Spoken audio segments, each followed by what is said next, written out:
Feliz sábado a todos. Graça e paz do nosso Salvador Jesus Cristo nos alcance para a nossa compreensão da palavra do Senhor, a qual iremos nos alimentar agora. Amém. Todos juntos iremos participar, como na ceia do Senhor.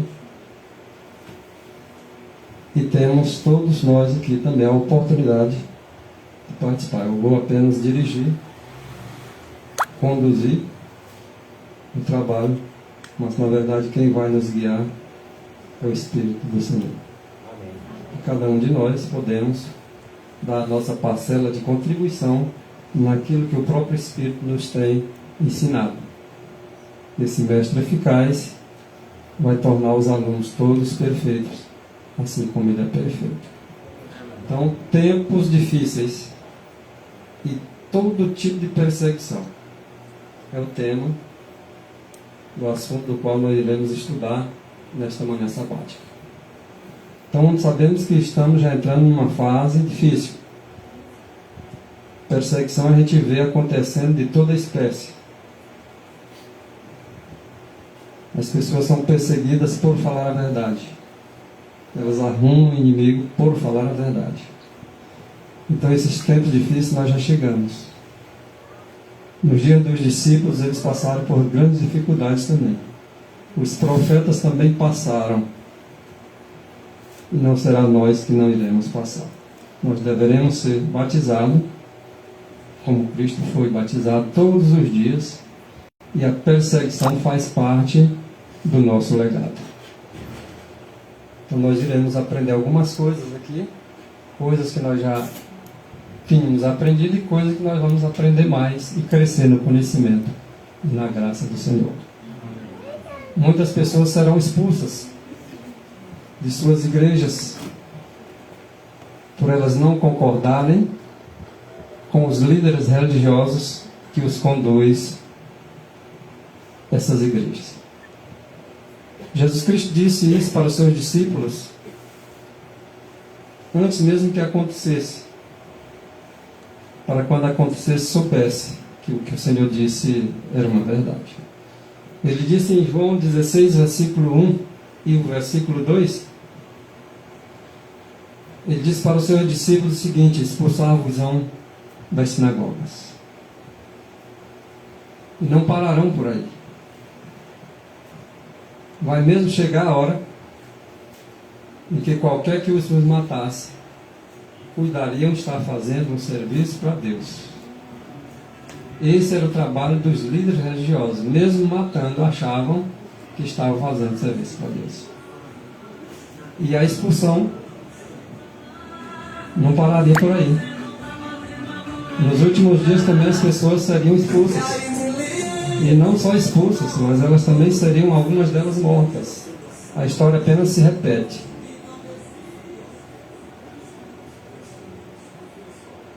As pessoas ficam familiarizadas.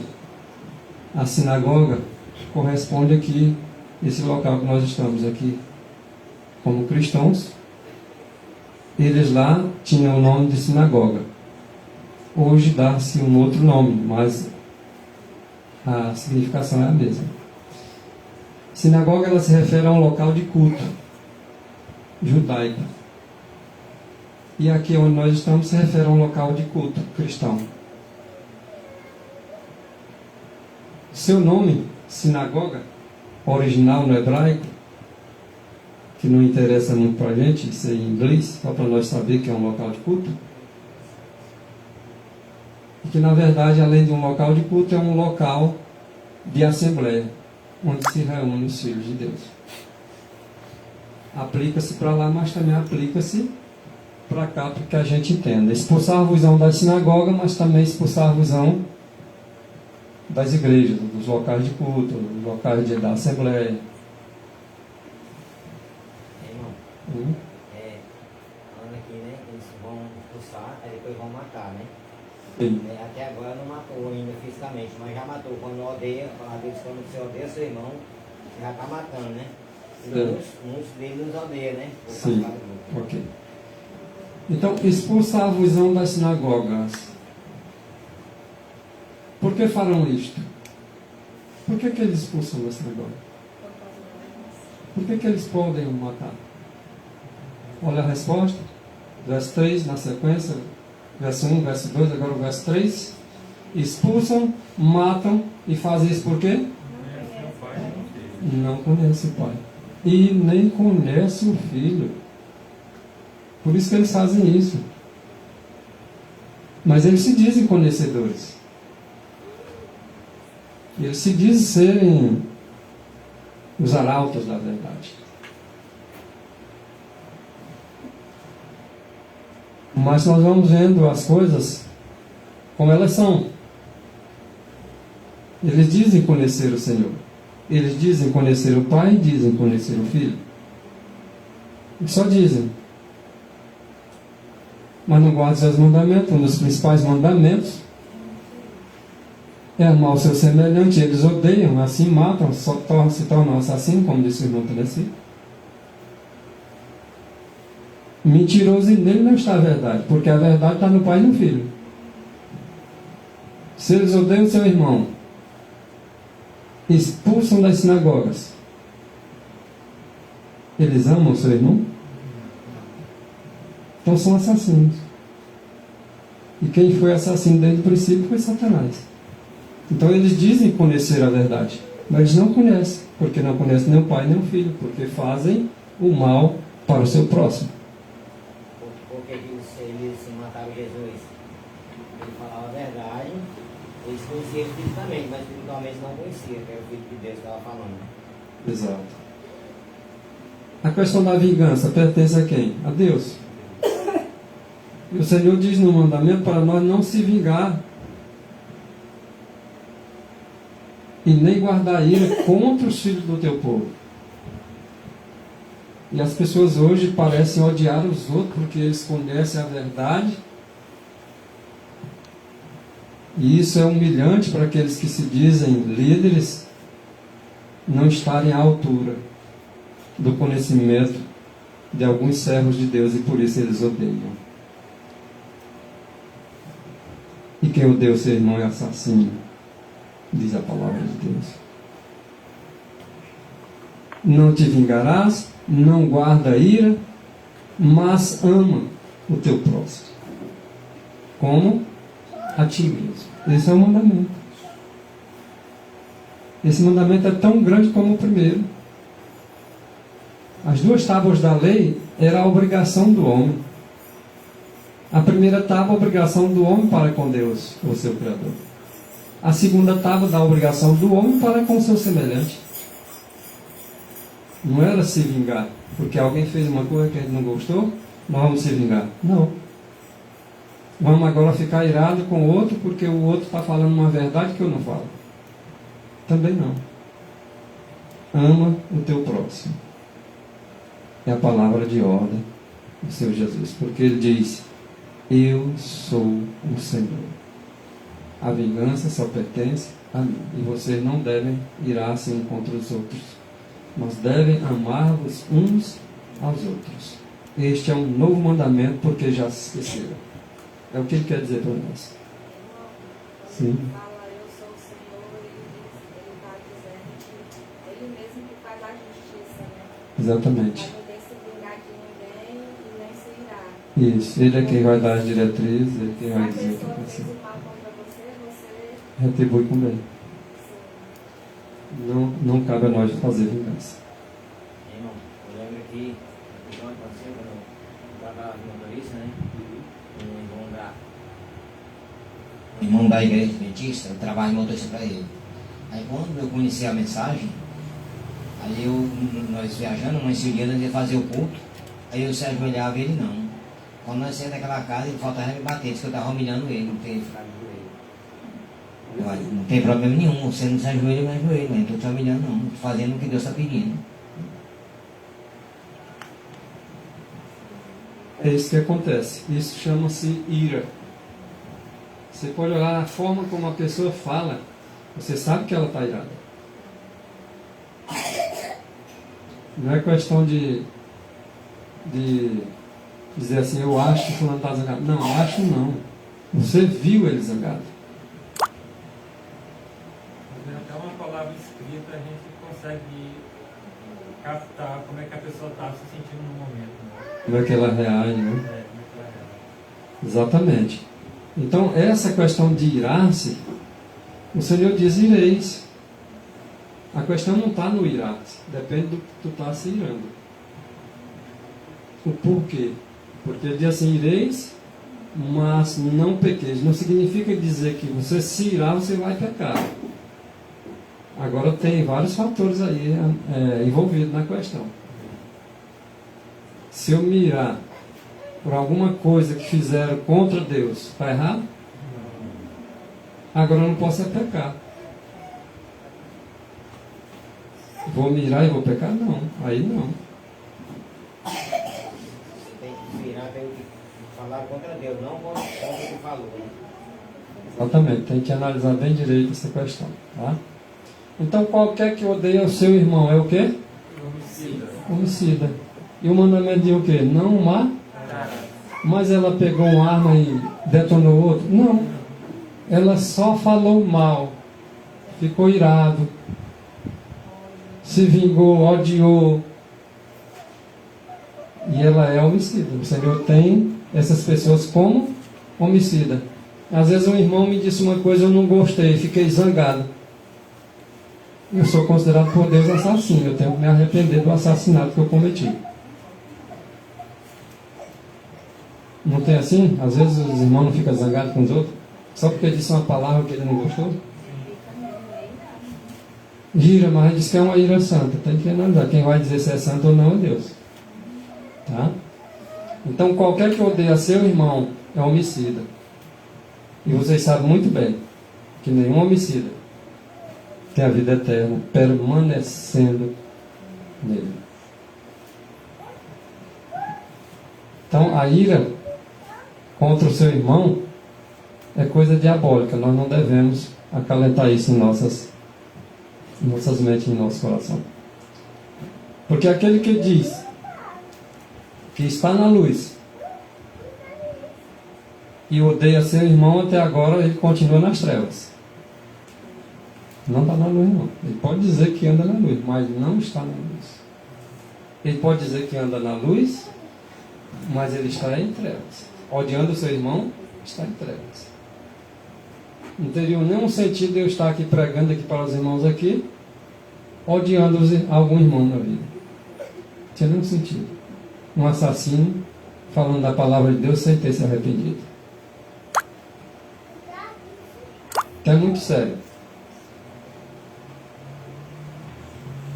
E os servos do pai de família, indo ter com ele, disseram-lhe: Senhor, não semeaste tu no teu campo boa semente? E por que tem então joio?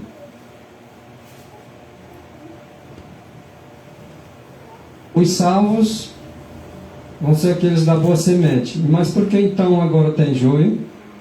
O joio representa aquela má semente. São as duas classes de gente que existirá na terra até que Cristo volte.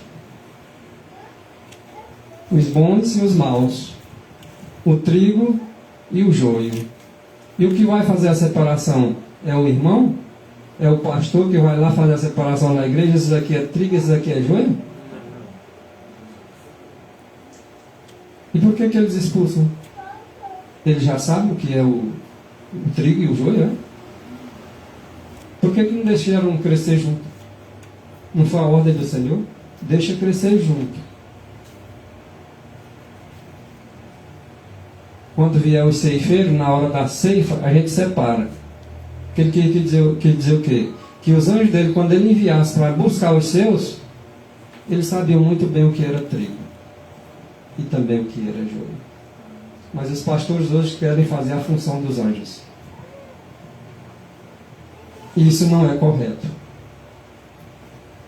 É claro que tem as normas, tem as diretrizes da igreja, mas essa tem que estar de acordo com as diretrizes bíblicas. Então, o inimigo foi que fez isso. Colocou o joio. O Senhor plantou a boa semente. O inimigo espalhou lá uma semente para dar parecido com a que o Senhor semeou. E a princípio, a olho nu não dá de saber o que é trigo e o que é joio. Então deixa crescer, que na hora que botar os frutos, aí vai ter lá os frutos do trigo e os frutos do joio. Aí você vai verificar. Porque está no início, né? No início logo não dá Plantio. certo. Uhum. Aí então não dá para saber. Isso. Só pelo Depois, se fruto. ele crescer mais, Exatamente. Ele disse que o fruto, a árvore se conhece pelo fruto. Saiu o fruto, agora você sabe discernir. E tem duas separações. Uma é essa que os anjos fazem, pela ocasião da vinda do Senhor. É o que vai fazer a separação entre o trigo e o joio. Mas antes que o Senhor venha, junto com os seus ceifeiros, para colher o trigo, ele envia uma mensagem. Você sabe muito bem qual é a mensagem, né? A mensagem dos 3 anjos. Então a mensagem ela vai fazer a separação. Hoje as pessoas como líderes de igrejas, denominações, grupos, eles querem se reunir para unir. E quem une não é eles. Quem une é a mensagem. Bem como quem separa é a mensagem. Quando os anjos de Deus vier fazer a colheita, a mensagem já fez a separação. Já estou tudo em molho. Só no ponto de os anjos levarem para o celeiro celestial. Então, em Mateus 13, 27, os servos do pai de família, indo ter com ele, disseram-lhe: Senhor, não semeaste tu no teu campo boa semente? Porque tem então o joio? Agora a resposta. E ele lhes disse: um inimigo é que fez isso. Diz que tem 3 tipos de gente que vem para a igreja. Um vem por conta própria, um vem porque Satanás trouxe, e outro vem porque Deus trouxe. Mas em suma, haverá só os 2 tipos de semente. O que o Senhor Jesus Cristo semeou e o que o inimigo do nosso Senhor semeou. As ocultas. Quando Moisés tirou o povo do Egito, veio uma classezinha lá sem ser chamada, não foi? Ó, qual foi a reação desses que falaram para o Senhor? Senhor, tu não quer que nós vá lá e arranque ele, não? Não quer que nós expulse ele daqui, não? Foi o que o Senhor disse. Não. Porque se tu for querer colher outro joio, arrancar ele agora, também tu pode estar arrancando o trigo. O trigo não é para arrancar, não. Porque o joio é muito parecido com o trigo. Se tu arrancar, de repente, achando que é joio e for trigo, deixa ele aí. E por que esses pastores expulsam os irmãozinhos achando que ele é joio? Eles estão cumprindo a palavra do Senhor? Quer dizer que ninguém pode dar uma palavra contrária só porque ele é líder, pastor? Se eu usar as escrituras, a palavra de Deus, a Bíblia, para dar uma opinião, quer dizer que eu não posso? E se contrariar eles, agora eles ficam irados comigo, zangados e querem me arrancar? E na verdade me arranca?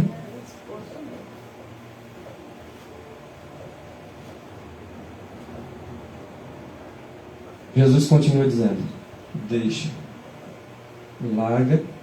Se tu acha que é joio, deixa ele de mão aí. Deixai crescer, ambos juntos. Até quando? E por que eles fazem isso antes da ceifa?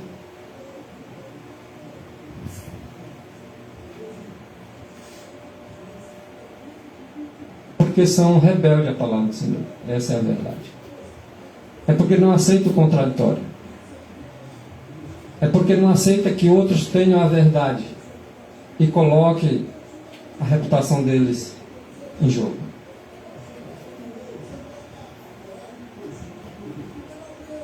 E o Senhor disse o seguinte: deixam crescer junto até a ceifa, e por ocasião da ceifa, eu vou dizer aos ceifeiros, anjos: colhei primeiro o joio. Colhei primeiro o joio e atai-o em molhos para o queimar. Mas o trigo ajuntai-o no meu celeiro. Glória a Deus, né? Eles aí vão ser levados para onde? Para o céu. Já está falando celeiro.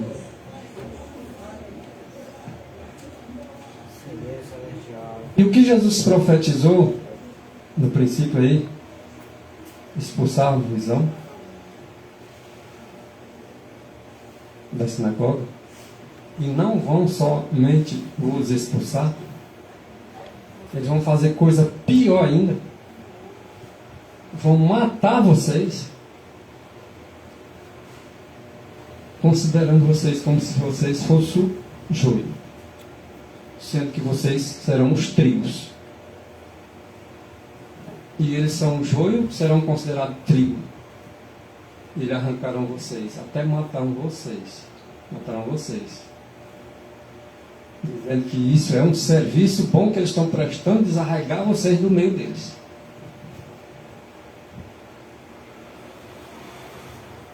Só lembrando que a peneira faz a separação é a Bíblia.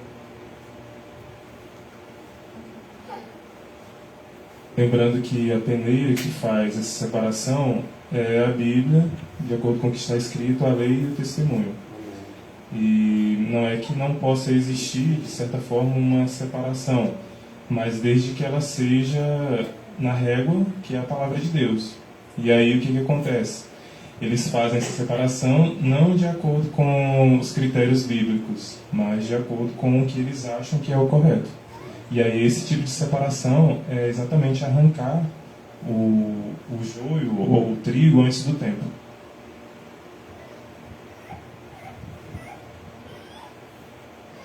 Então, Mateus 24:31 é aqui onde ocorre a separação do trigo do joio. Lógico que antes acontece da forma como o irmão Edu falou ali. É a verdade que vai fazer essa divisãozinha. Quem é a favor de verdade para cá, quem não é a favor de verdade para ali, trigo para cá, joio para ali. E agora vem o resultado dos ceifeiros. E o Senhor diz o seguinte, lá em Mateus 24:31, diz que Ele, o Senhor, enviará os seus anjos, que são os ceifeiros, com rígido clamor de trombeta, tá? Os quais eles ajuntarão o trigo e seus escolhidos de uma a outra extremidade da terra, desde os quatro ventos, e subirão com eles. E o joio? Bom, o joio está lá de acordo com o que o Senhor disse. Cresceu juntos, mas não subiu. O celeiro não. Ficou e vai ser queimado como trigo, como joio. O trigo sobe. O joio fica. Um para cima e um para baixo. Um sobe e o outro desce. Um vive e o outro morre. Tudo no seu tempo. Já vi gente falando assim, eu não vou sair da igreja porque lá tem o trigo e o joio. Tudo bem, ninguém está mandando sair da igreja não, só que o seguinte, você quer ser trigo ou quer ser joio? Então procura fazer o que Deus está pedindo, não imitar o que os guias cegos estão mandando fazer. Perfeitamente. Se alguém está guiando uma pessoa e a palavra de Deus não aprova suas atitudes, essas pessoas não passam de joio. Então, há o trigo e há o joio lá, e há o trigo e o joio aqui no nosso meio. Mas quem vai fazer a separação? Eu? Você? Não. Tipo, tu sai daqui do nosso meio porque tu não é teu. Não, não sou eu que vou fazer isso. A mensagem vai fazer isso. Os anjos de Deus, quando vier com ele, vai fazer isso. Alguém diz, eu não concordo com isso aqui. Mas o corpo está concordando. Mas a questão não é apenas o corpo concordar. É se o corpo, o que ele está concordando, está escrito na palavra do Senhor, tá? Então, pode discordar, não tem problema não. Agora não vou te arrancar por causa disso também não. Quem vai fazer esse trabalho é a verdade. A mensagem do terceiro anjo vai fazer essa coisa acontecer. E a vinda dos anjos, os ceifeiros, vai concluir esse trabalho e levar o trigo para o céu, para o celeiro. Então, primeiros escritos, página 118, a mensagem do terceiro anjo é de suma importância para fazer essa preparação ou essa separação do trigo do joio. Vi então, diz Ellen White, o terceiro anjo, de Apocalipse, capítulo 14, do 9 ao 11. O que diz o terceiro anjo?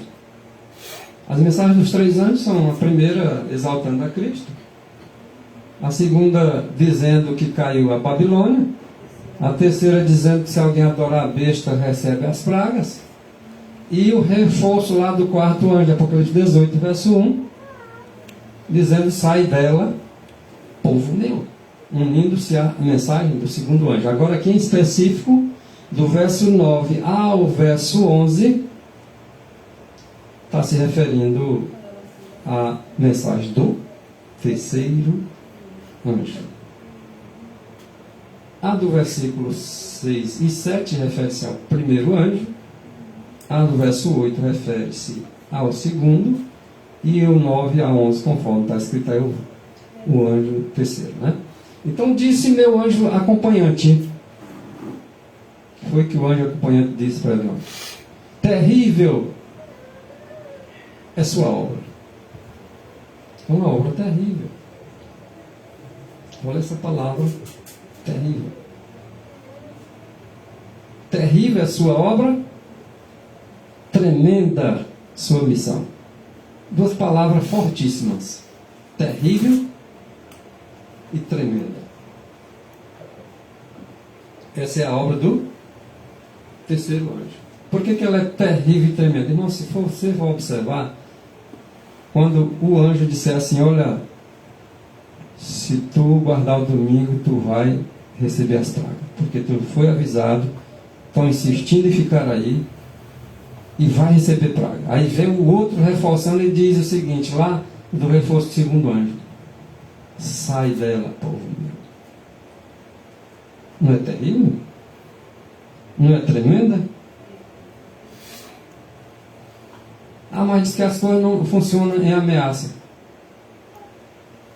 Mas o Senhor faz a ameaça para salvar. E Ele vai usar uma classe de gente correspondendo ao terceiro anjo para ir lá e dizer assim: olha, se tu continuar com essa ideia, tu vai adorar a besta. E se tu adorar a besta, tu vai receber as pragas sem mistura de misericórdia da mão de Deus. É tremenda essa missão? É terrível essa obra? Então, ele é o anjo. Ele quem? O terceiro. Ele é o anjo que deve separar o trigo. Opa! Ah, esse anjo que separa. E por que o pastor separou? Expulsou o irmão só porque ele pensou diferente dele?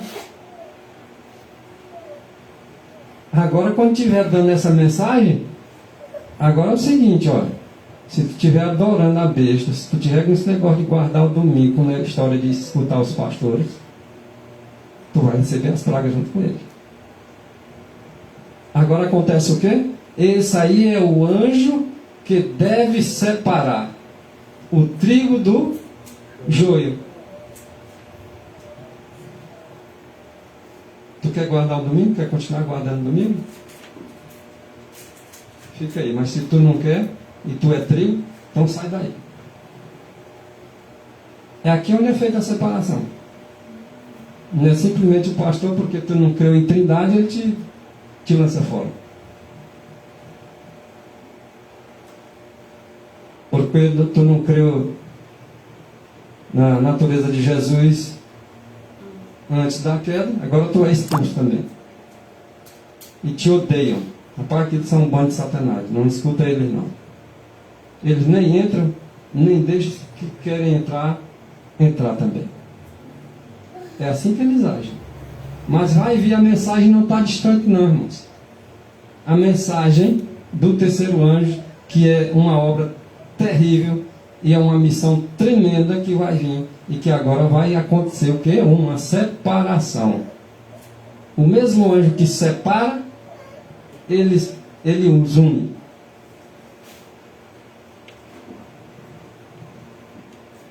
Então o trigo vai ser separado do joio.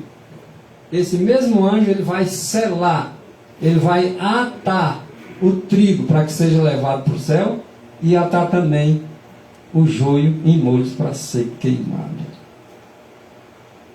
E onde é que eles vão ser atados? Vocês pensam que é no outro canto? É lá no monte onde eles se congregam mesmo. O anjo vai fazer a separação. O que é trigo vai sair, que vão ser expulsos, os que não vão ser expulsos vão sair, vão ser obrigados a sair, e eles vão ficar atadinhos lá. Só tem espaço para eles lá. E para o fogo que vai vir mais tarde.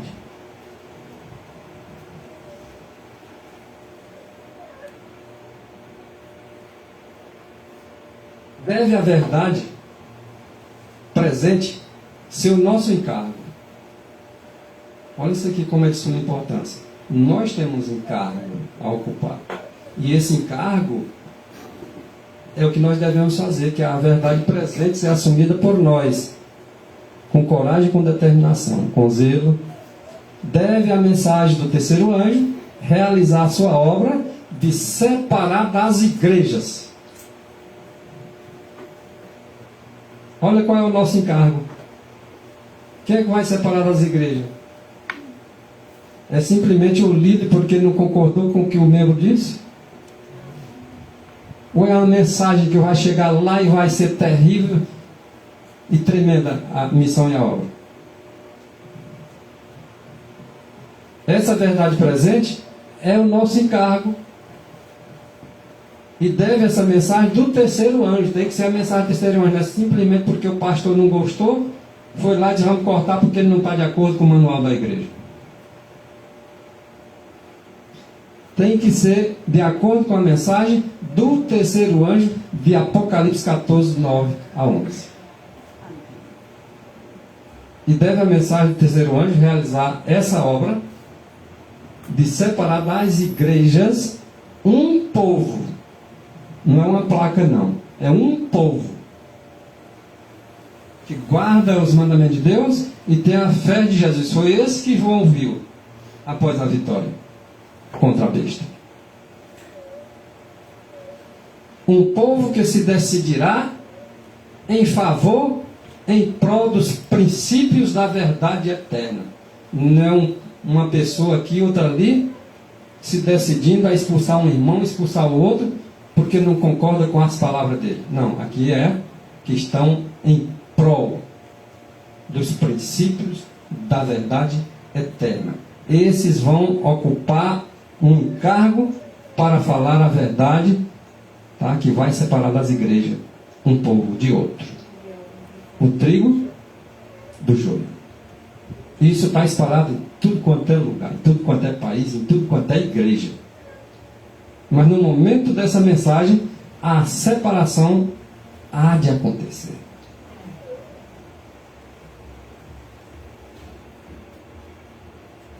A mensagem do terceiro anjo, quando nós falamos de mensagem do terceiro anjo, ela implica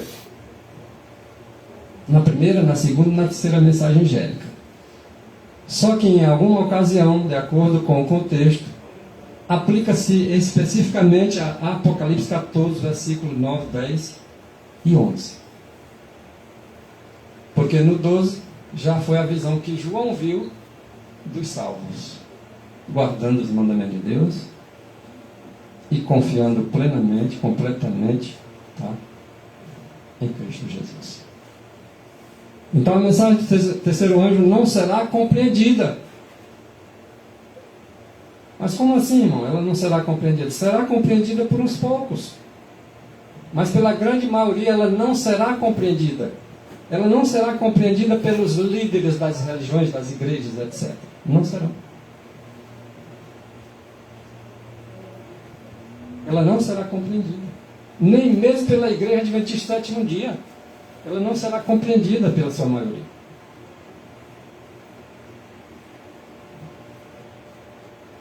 E a luz que iluminará a terra, lá de Apocalipse capítulo 18, verso 1.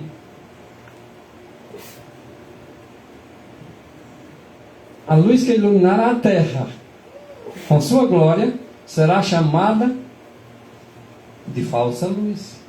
Por quem? Mesmo pelos que se recusam a andar em sua glória progressiva dentro da própria igreja que professa defender a mensagem de ser hoje.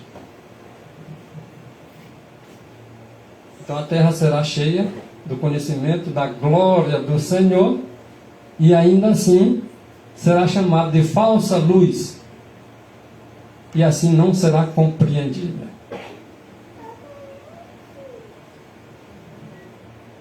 Espírito de Profecia, volume 4, página 231, diz que foi para separar a igreja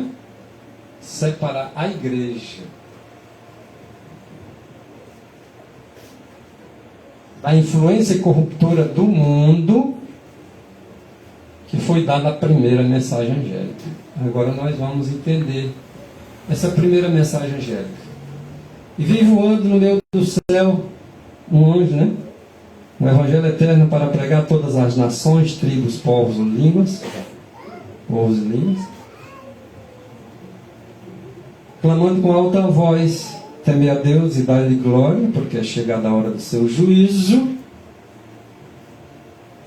Isso aqui foi para separar a igreja adventista das influências corruptoras do mundo, porque eles não têm essa mensagem. A hora do seu juízo, e adorai aquele que fez os céus, a terra, o mar e as fontes das águas. Se referindo a Cristo. Que criou os céus, a terra, o mar e as fontes das águas, e ao sétimo dia descansou, embora ele não tivesse cansado, ele descansou, dando exemplo para que o homem, a cada 7 dias, dentre esses 7 dias, ele tiraria 6 para o trabalho dele normal, e 1 ele descansaria. Esse é o Deus verdadeiro que discerne de todos os outros deuses falsos. Então foi para separar a igreja da influência corruptora do mundo que foi dada a primeira mensagem angélica. A terceira mensagem é para separar o povo de Deus que está lá nas outras igrejas. Sai de lá, se unir à primeira. A igreja que faz parte, mas vai fazer parte da igreja da primeira mensagem, é toda a igreja que está lá a placa Adventista sétimo dia? Não, irmãos. Lá vai estar o joio também, como nas outras igrejas.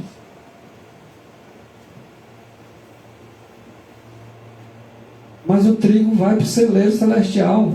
Tanto o trigo da igreja Adventista sétimo dia, como o trigo que está nas outras igrejas. Nós não podemos fazer acepção de pessoas. Nós devemos passar a observar as outras igrejas com amor também.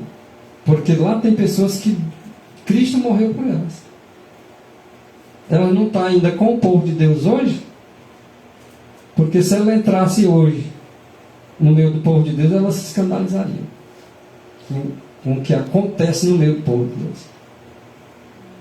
Se escandalizaria. E tudo no seu tempo. Vai chegar o tempo da mensagem. Há tempo para chorar, há tempo para sorrir, há tempo para pregar, há tempo para ficar sem pregar. Toda mensagem tem a sua posição, a sua época, a sua hierarquia, vamos dizer assim. Primeiro vem a primeira mensagem angélica. Alguém chega e diz: rapaz, eu já estou pregando é a terceira. Pô, isso está errado. Se tu não compreende a primeira, já está errado. Primeiro tu te separa. Depois vai em busca daqueles que o Senhor quer que tu vá buscar. Porque é o teu encargo. Irmão Vasco, que fala isso, o senhor está falando aí do joio e do trigo, né? Que é a separação que vai haver nas igrejas. E está escrito que a rede do Evangelho ela vai pescar todo tipo de peixe. Peixe bom e peixe ruim, né? Mas é o Senhor que vai fazer a separação.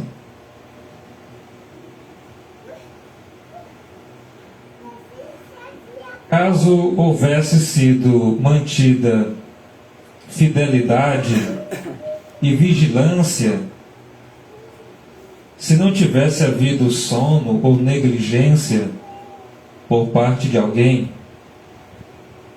o inimigo não teria tido tão favorável ensejo de semear joio entre o trigo. Satanás nunca dorme, está vigilante e aproveita toda a oportunidade para fazer seus agentes disseminarem erros que encontram solo propício em muitos corações não santificados. Às vezes o joio pode ser eu, pode ser qualquer um irmão. Depende da nossa vida, como é que está, se nós estamos dedicando a Deus, santificando o nosso coração, o nosso viver para Deus. Porque que fala que o joio é plantado dentro da igreja porque tem muitos corações que não estão sendo santificados. Está escrito aqui em Testemunhos Seletos, volume 1, página 311, do aplicativo do celular. Então a nossa vida tem que estar em comunhão com Deus, para que nós venhamos fazer parte daqueles que vão para o celeiro celestial, para que nós venhamos ser trigo realmente, e que Deus possa nos levar. Então a gente vê que hoje nós estamos passando por um momento de muito sono, as pessoas estão muito acomodadas, né? Nós estamos assim. Precisamos despertar para que nós venhamos fazer parte do povo de Deus realmente. Não somente professar, mas na prática, na essência do nosso coração, na sinceridade da nossa vida com Deus. Que a mensagem, como foi dito aqui, é ela que vai unir e é ela que vai separar.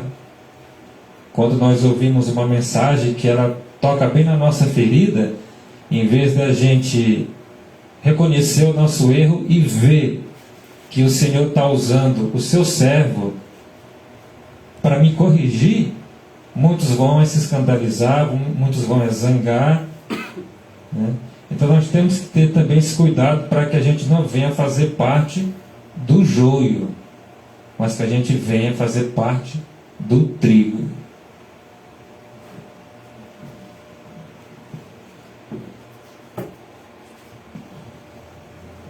Olha a importância das 3 mensagens angélicas. Para que serve a primeira mensagem angélica? Vocês viram aí, ó. Separar a igreja da influência corruptora do mundo. Foi para isso que a primeira mensagem angélica foi dada. É aquela de Apocalipse 14:6 que nós já falamos. O anjo voando no meio do céu, com o evangelho eterno, para proclamar a todos que habitam sobre a terra, nação, tribo, língua e povo. E no verso 7, dizendo com grande voz: temei a Deus e dai-lhe glória, porque vinda é a hora do seu juízo, e adorai aquele que fez os céus, a terra, o mar e a sombra das águas. Foi dado para separar as igrejas das influências corruptoras do mundo. A primeira e a segunda, porque a segunda já vai estar lá no verso 8, né? A primeira e a segunda mensagem de Apocalipse 14, do 6 até o 8, elas foram dadas em 1843 e 1844. Essa mensagem foi dada lá pelo povo do Advento. E estamos agora sobre a proclamação da terceira mensagem angélica. Terceira mensagem angélica, que é do verso 9 ao 11. Nós estamos agora sobre a proclamação da terceira mensagem. Então, quando ela falou isso aqui, vocês observam, foi dado em 1843, 1844, e em seguida a terceira. Mas todas as três mensagens, essas aí, de 1843, 1844, e a terceira que estava sendo dada naquela época, todas essas três mensagens angélicas que foi dada lá, ainda devem ser proclamadas agora, nos nossos dias.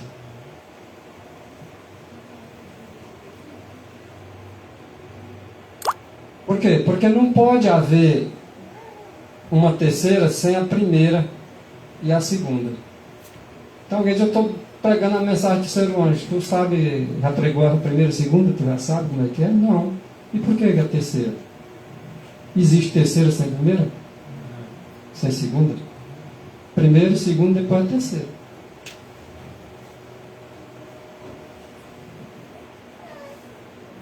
Tá? A primeira mensagem vai ter que soar, a segunda vai ter que soar e a terceira vai ter que soar. Não é só a terceira não. E nem a segunda só e a terceira. É a primeira, a segunda e a terceira. Você está começando a pregar a primeira, daqui a pouco a primeira não vai deixar de ser pregada não. Vem a segunda, vai se avolumar. Primeira e segunda está sendo pregada, vem a terceira e vai se avolumar. E Cristo voltará enquanto estiver sendo pregada essa mensagem. Contra quem está a repreensão do Senhor? Está sobre quem a repreensão do Senhor? Sobre aqueles que estão impedindo as pessoas de avançar nas mensagens. Tem alguém que está atrapalhando? Pô, o Senhor tem uma repreensão contra esses que estão atrapalhando. Esses que estão impedindo o caminho para que não chegue ao povo uma clara luz, uma mais clara luz, a repreensão do Senhor está contra eles. Isso aqui está falando de quem, irmãos? De pessoas que estão lá dentro da igreja, quando aparecem outros pregando uma mais clara luz sobre um determinado assunto, e vem o líder e abafa. E expulsa, e faz todo tipo de perseguição.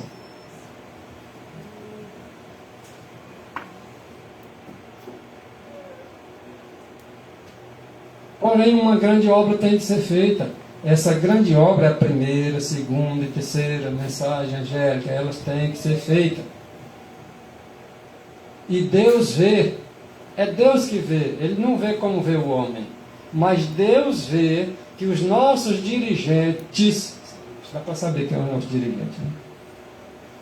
Os nossos dirigentes necessitam de maior e mais clara luz.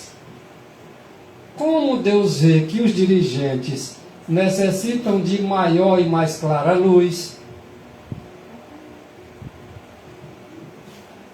com a finalidade que haja uma unidade, uma união desses dirigentes com os mensageiros que Deus levantou.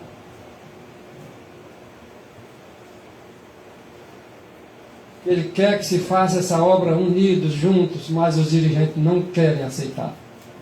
Eles nem aceitam e nem deixam os que aceitam avançar. Porque essa mensagem é de repreensão para eles, entendeu? Aí eles não querem dar e não aceitam que os outros lá que não são feitos teologia da mensagem. Então, para esses, Deus tem uma repreensão. Porque eles nem entram, nem deixam os outros entrar. O Senhor tem suscitado os mensageiros. Mas o líder não vê como mensageiro, não.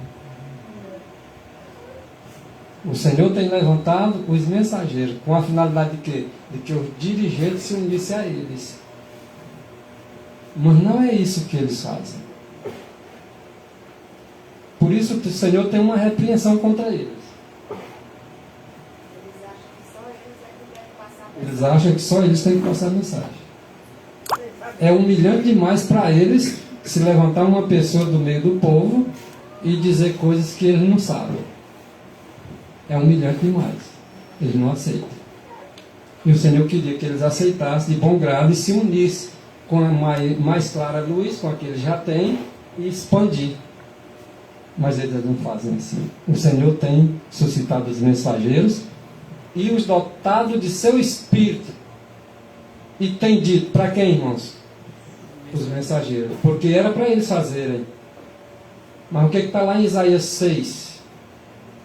Vai, mensageiros. Vai lá. Fala a esse povo. Vai entrar aqui. Sai aqui. Eles vão estar observando, mas espiritualmente não vão ver nada.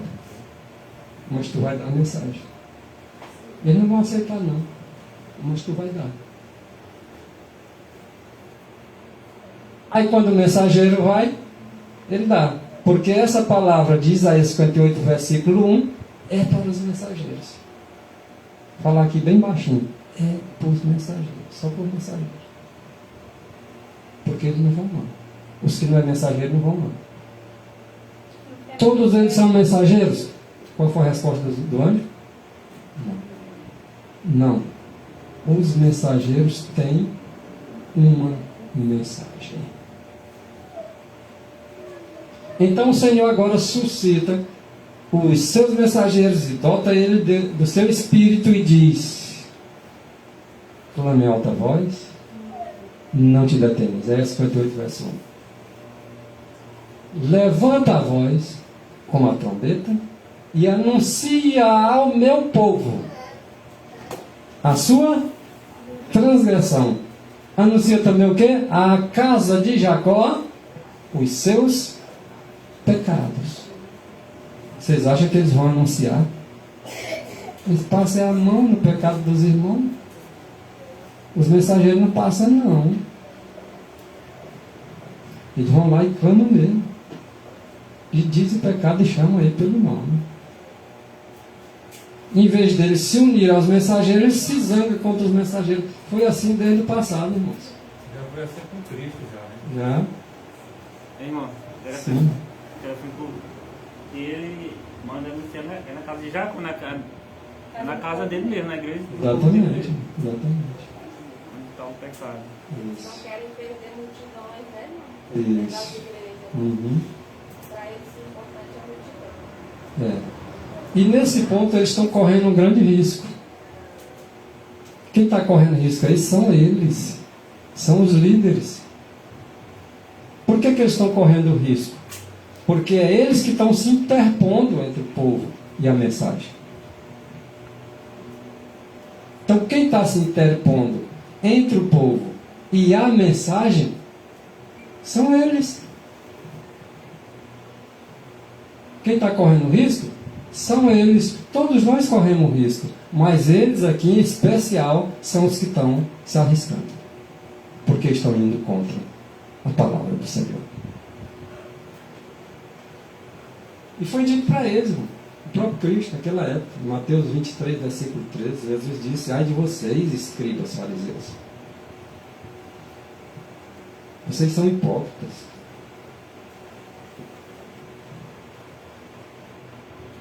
A boca de vocês dizem ter a verdade, o coração de vocês está longe dessa verdade. Vocês fecham aos homens, às pessoas, o reino dos céus. Vocês proíbem eles de seguir a consciência deles.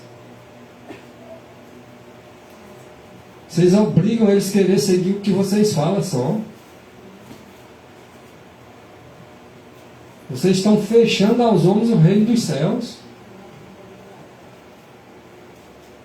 O reino dos céus está dentro de vós, Jesus Cristo disse isso. Mas dentro de vós quando? Quando nós colocamos a palavra de Cristo dentro de nós. É por isso que o reino de Cristo deve estar em nós. E ele disse isso. O reino de Deus está dentro de vós. Vocês fecham aos homens o reino dos céus, e vocês não estão entrando nesse reino e nem deixam os outros entrar. Vocês não aceitam a mensagem no coração de vocês e não querem que os outros aceitem. É como se Deus dissesse: eu tenho agora uma repreensão para dar para vocês, sim, porque vocês é que estão se intervindo entre a mensagem e o povo.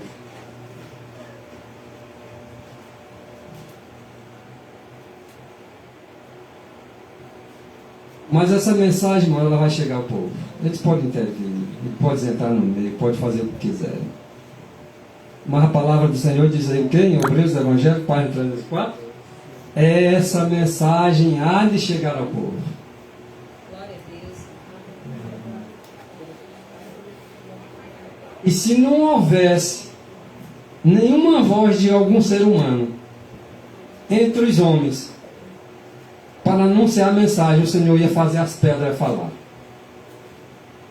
Mas a mensagem chega. O Deus não pode fazer uma pedra falar. Fez a jumenta de Balaão falar. Então, se seres humanos não se dispor a falar, o Senhor suscita uma pedra e fala. Isso quer dizer o quê? Ele vai suscitar uma pedra literalmente? Ele poderia fazer isso se ele quisesse.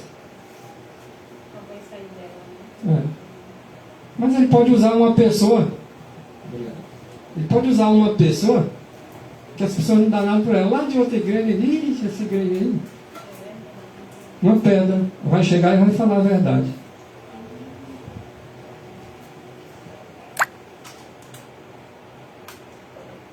Já que um adventista de 7 dias não tem coragem de falar, levanta uma pessoa comum lá no fim da periferia ali e faz ele falar uma palavra de verdade. A história do samaritano, por exemplo, o pessoal lá de Israel não fizeram uma coisa certa, o Senhor se tornou um samaritano e fez. Então, E aquela parábola ali está escrito que diz que foi algo que aconteceu na realidade. Eu acho que o ministério popular, irmãos, trabalho pastoral de grande massa, né? Multidões, nesses últimos dias vão estar parecidinho com os fariseus. Fariseus hipócritas,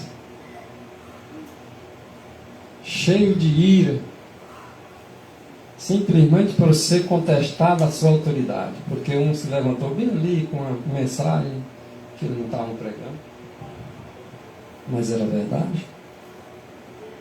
Eles agora não aceitaram, ficaram zangados, porque a sua própria autoridade estava sendo contestada com a do irmãozinho que não dava nada por ele, mas foi Deus que o levantou para clamar em alta voz ao povo dele. Já que os líderes não estavam clamando, levanta um lá que não dão nada por ele, e ele vai lá e clama em alta voz. Só que custa um preço. Eles expulsam esses irmãozinhos.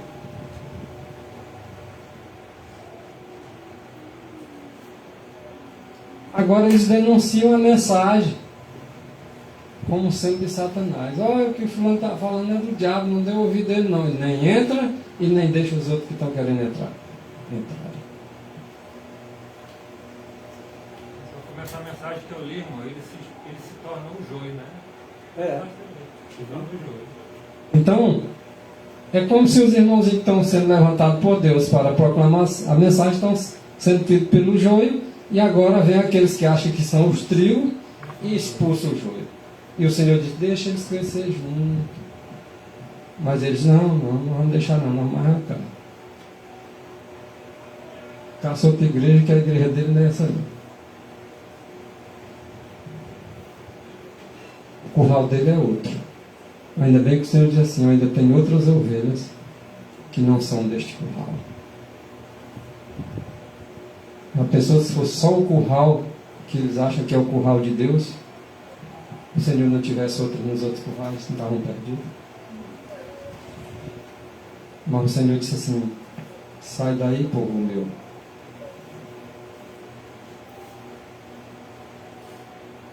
Ninguém precisa considerar o pecado contra o Espírito Santo como coisa misteriosa, indefinível. Não, o pecado contra o Espírito Santo não é coisa misteriosa e indefinível, não. Dá para nós saber. Quando as pessoas pecam contra o Espírito Santo e quando não pecam. Simples.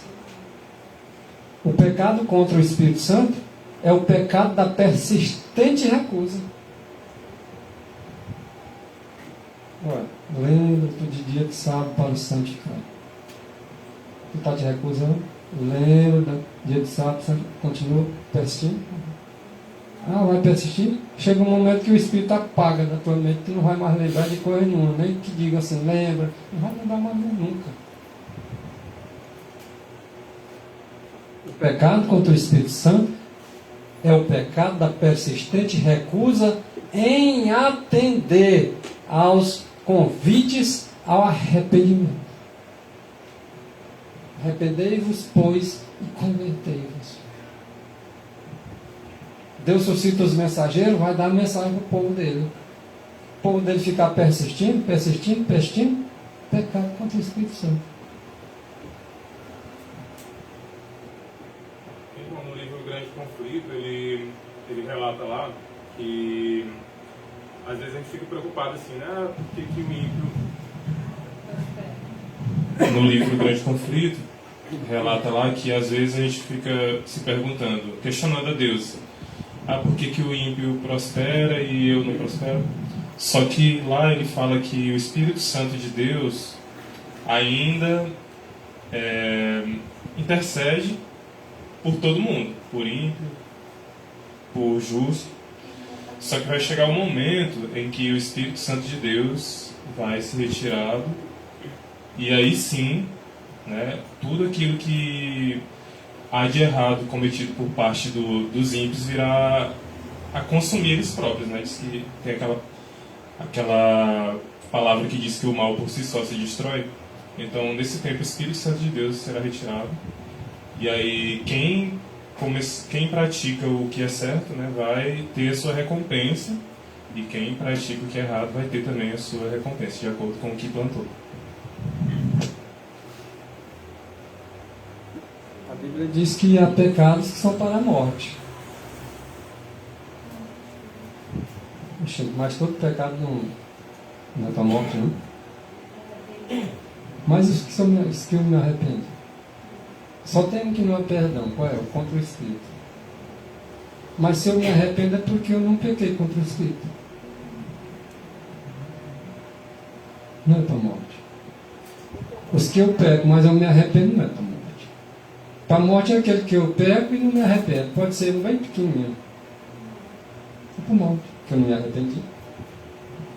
Então, realmente, o pecado contra o Espírito Santo, ele é definido. A gente sabe como é que é.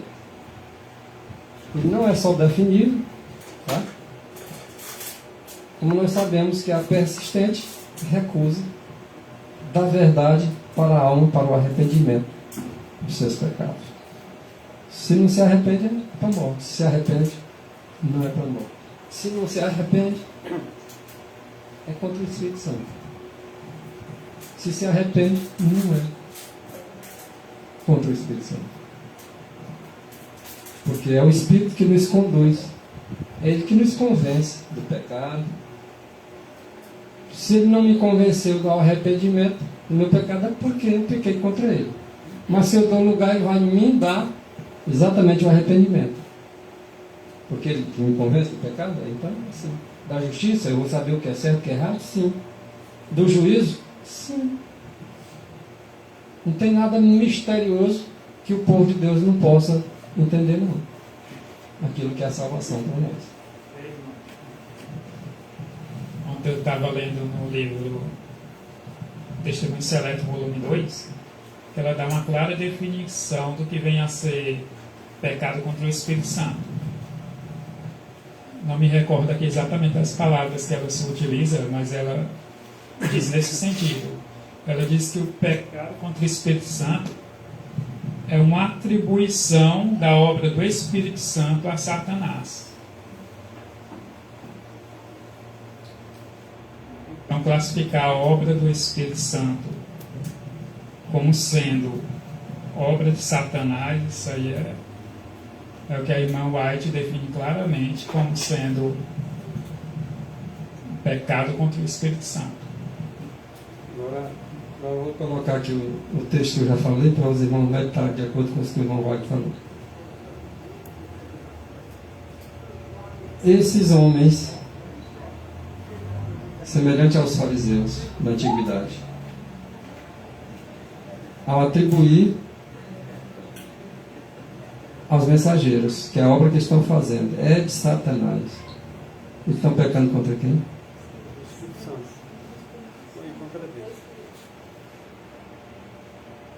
Seja qual for o pecado, se a alma se arrepende e crê, a culpa é lavada no sangue de Cristo, pois o seu sangue nos purifica de todo pecado. Só não vai purificar nós, é daqueles pecados que nós não nos arrependemos.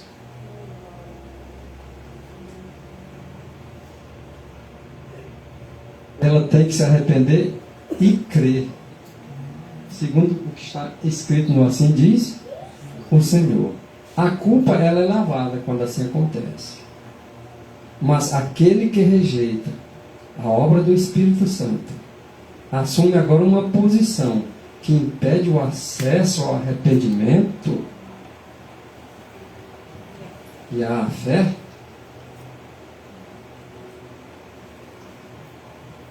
Porque é pelo Espírito que Deus opera no coração. Quando o homem rejeita voluntariamente, quando ele rejeita de voluntário o Espírito e declara que é de Satanás, isso que o irmão Wagner acabou de falar, corta o conduto por onde Deus se pode comunicar com ele. Por exemplo, vou citar aqui um exemplo. Alguém diz assim, olha, eu vou parar de andar com o irmão Wagner, com o irmão Rondieles, porque eu acho que o que eles estão fazendo é coisa que não é de Deus, não. Não diz que é de Satanás, mas também não é de Deus. Aí, o que eu faço? Pelas mensagens que eles pregam, eu quero deixar de andar com eles para mim não ouvir mais o que eles pregam. Entende? Vocês sabem o que está sendo exatamente feito nesse momento? Cortando o conduto que Deus está usando o Wagner e o Rondieles para me ajudar. E eu agora escolhi aquilo ali voluntariamente, porque eu já tinha tendência para rejeitar. Então isso é pecado contra o Espírito Santo. Então nós precisamos estar tendo o devido cuidado de não se desligar dos condutos que Deus tem levantado para o seu povo. Pedro foi um conduto para Cornélio. Quando ele deu a visão para Pedro, ele deu uma para Cornélio. Cornélio era, você aplicar o linguajar dele hoje, era católico. Ele era romano. Pedro era do povo de Deus mesmo ali, dos judeus, vamos dizer assim.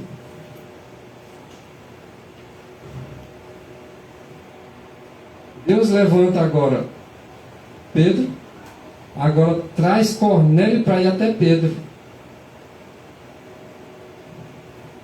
Ele não levou Cornélio até a sinagoga, não. Ele levou até Pedro.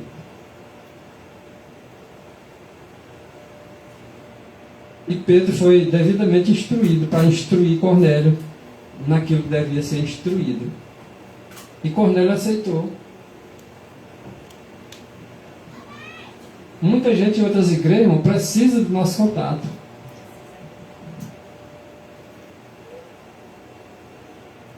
Para observar o verdadeiro sentido da palavra e tenha o conduto em suas vidas, para que o Espírito possa estar conduzindo elas também. É pelo Espírito que Deus opera no coração. Quando o homem ele rejeita voluntariamente, olha aí, voluntariamente. O Espírito é o mesmo. E declara que é de Satanás, ele corta o conduto por onde Deus se pode comunicar com ele. É um conduto, é o Espírito Santo. E o Espírito Santo pode estar sendo usado pode estar usando uma pessoa para que aquela pessoa leve outros também a conhecer a verdade.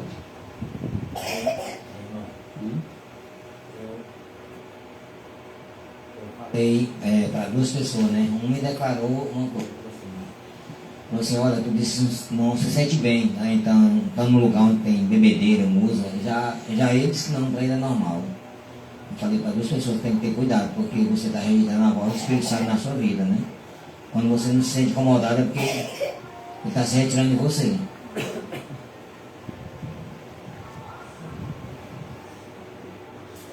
É natural um cristão não se sentir bem em vários lugares, né? É natural. Agora, para alguns isso não é natural. Natural é estar envolvido no meio dele de qualquer jeito também, como qualquer outro. A natureza dele é aquela. Então, enquanto não mudar a natureza, é assim mesmo. A gente respeita a natureza dos outros, né?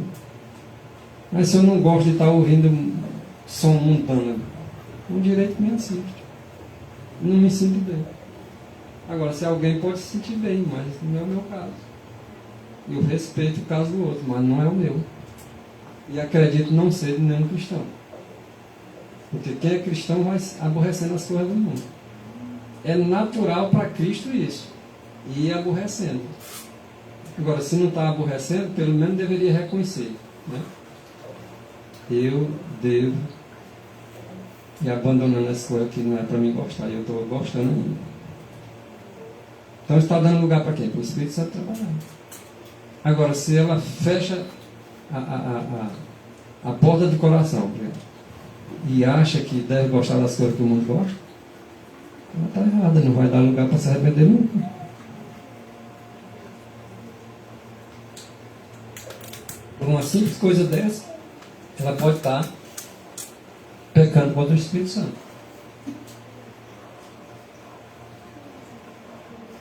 Quando o Espírito é afinal rejeitado, nada mais pode Deus fazer por essa pessoa. Nada. O que Deus poderia fazer? Se o Espírito dele foi rejeitado, a sua palavra foi rejeitada, o que ele pode fazer? Quando eu rejeito, que não é pela fé, porque eu desagrado a Deus quando não é pela fé. Deus não pode salvar o homem sem o homem querer a salvação. Não. Aqueles que não querem ir para o céu, quando chegar lá no céu, seria um terror para eles. Porque assim como nós não gostamos das coisas do mundo, o mundo não gosta das coisas que nós gostamos, não, irmãos. Vocês acham que eles se sentiriam bem lá no céu? Onde é só luz e glória, e beleza maravilhosa, coisa que olhos jamais viram. Vocês acham que um pecador não arrependido ia ficar bem na presença de Deus?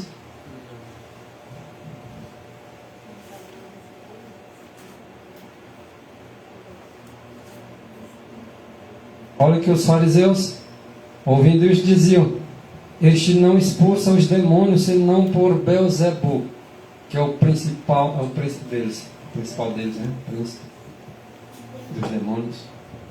Então esse Jesus, ele expulsa os demônios lá.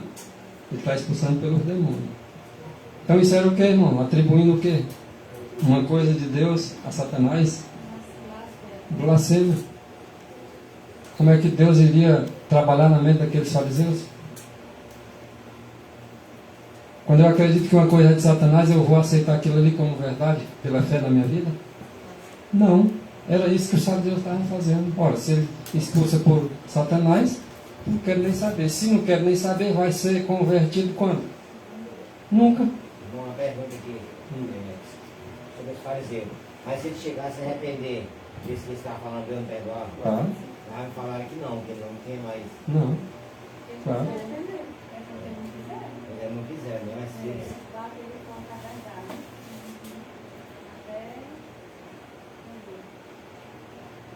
Ou Deus trava alguém para dizer assim, tu não vai te arrepender? Não, então se ele não faz isso, havia uma possibilidade sim de Ele não arrependimento. faz acepção de pessoas. Eu já sabia que Judas era um diabo. Mas e porventura, Judas se arrependesse, não tinha perdão para ele não? O que acontece é que Jesus já sabia o que ele ia fazer. Até o próprio anjo de luz lá, se ele tivesse ouvido, né, os conselhos para Se ele tivesse largar, arrependido, Deus tinha dado um jeitinho para ele também. Mas ele achou que foi tão longe, que não tinha jeito, avançou persistentemente, Aí atingiu um ponto sem atingiu um ponto sem retorno. É impossível que haja salvação para eles.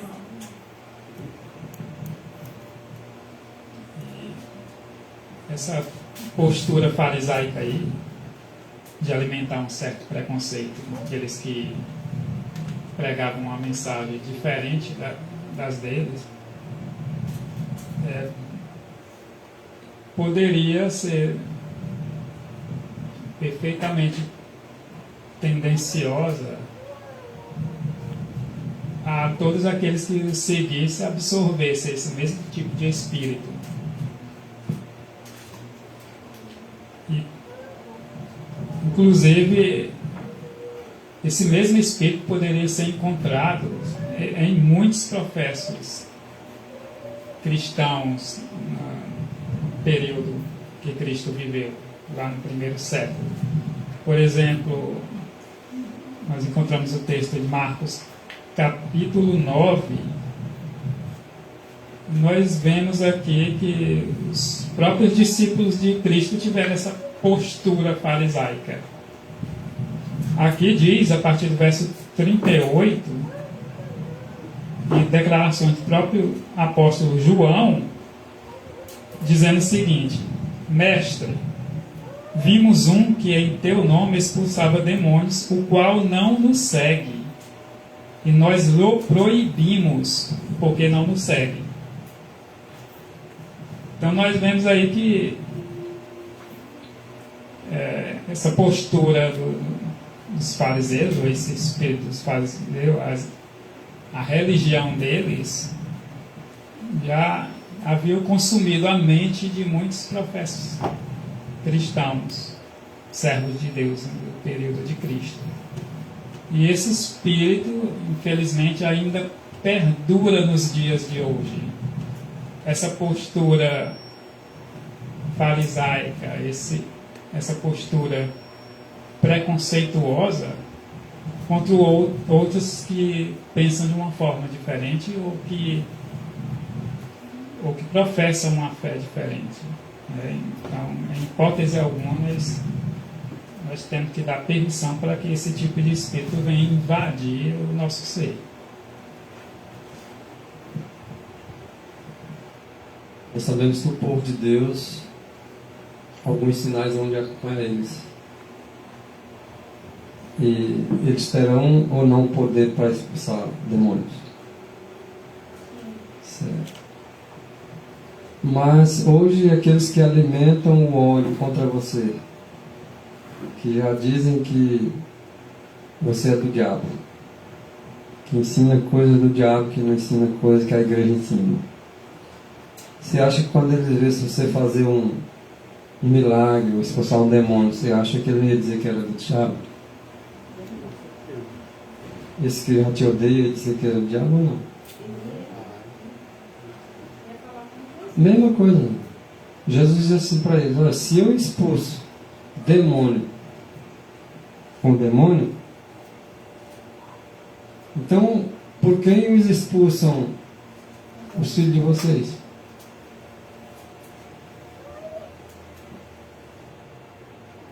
Portanto, eles mesmos serão os vossos juízes. Vocês estão dizendo um negócio dele, ele mesmo vai julgar vocês. Porque o pai não paga pelo filho, o filho não paga pelo pai, o pai fala uma besteira dessa, o filho se salva, vai ser o juiz deles. E os juízes não vão passar a mão na cabeça de ninguém?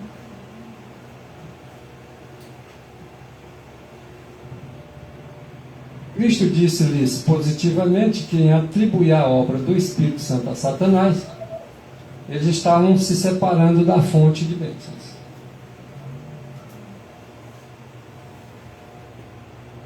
Pois, mediante o Espírito Santo, poderiam ser levados a ver o seu erro e se arrepender.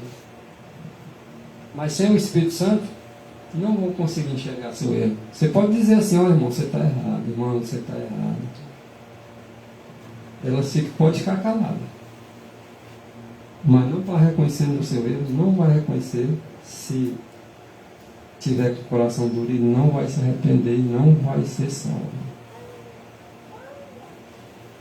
Isso acontece no nosso meio, irmãos. Eu posso estar endurecendo meu coração para um determinado assunto, que você está me apresentando com clareza, e eu estou vendo ali como se não fosse claro, não. Aquilo ali para mim não está entrando. Eu vou endurecer o coração, se eu olhar por esse prisma. Eu vou endurecer, não vou conseguir enxergar o meu erro e nem tampouco vou me arrepender.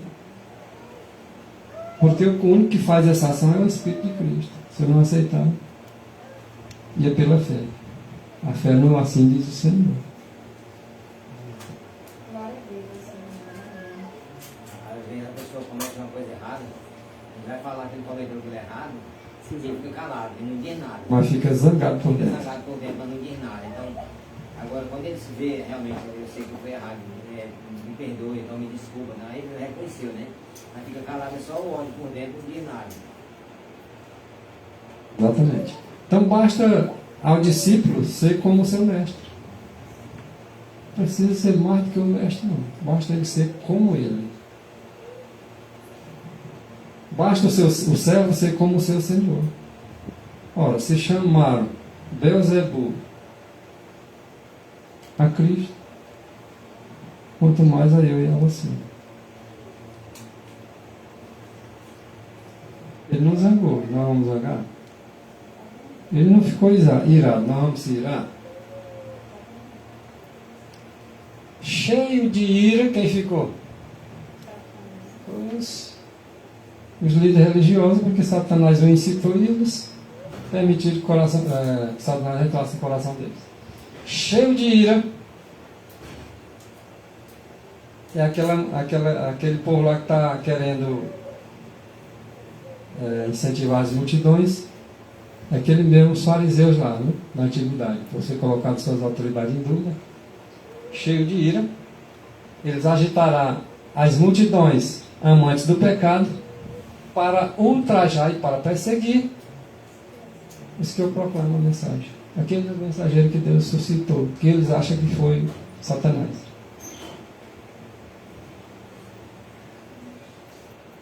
Em todas as gerações, Deus tem enviado seus servos para repreender o pecado, tanto no mundo como na igreja. Olha, os servos de Deus sendo levantados para repreender pecado no mundo e na igreja.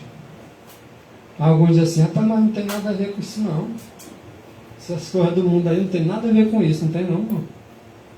Ó, todas as gerações, Deus tem enviado seus mensageiros, seus servos, para repreender o pecado na igreja, mas também no mundo.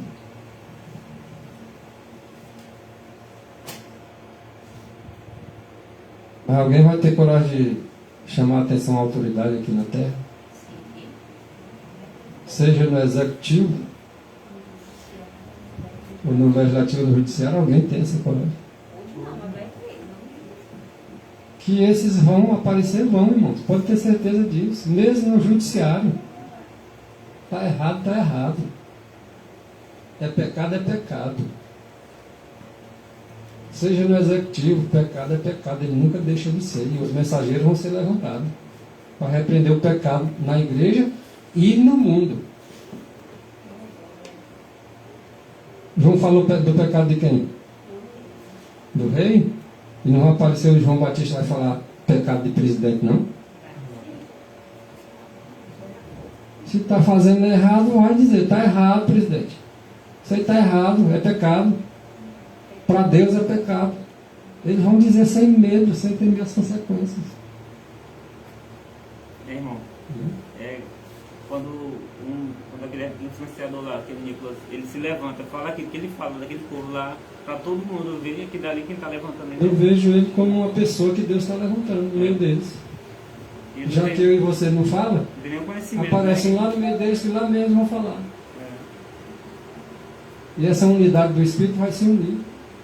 Onde eles estiverem vão falar de pecado de igreja, de mundo e de tudo. Irmão, vamos fazer assim.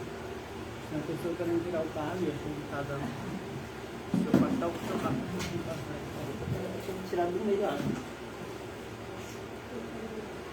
Então, em todas as gerações, Deus tem enviado seus servos para repreender o pecado. Então, seja no mundo, seja na igreja. Mas o que é que o povo deseja? O povo deseja que se lhes fale coisas. Bota atenção para cá, irmãos. Esqueça o carro lá, o irmão resolve lá. Mas o povo deseja que ele se lhe seja feito o quê? Se fale coisas agradáveis.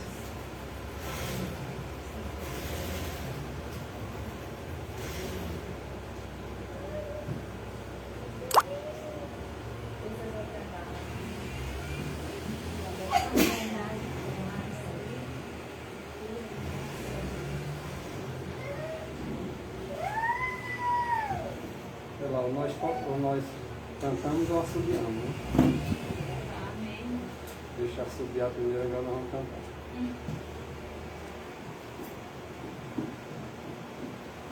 Mas o povo deseja que se lhes fale o quê? Coisas. E a verdade clara e pura não é.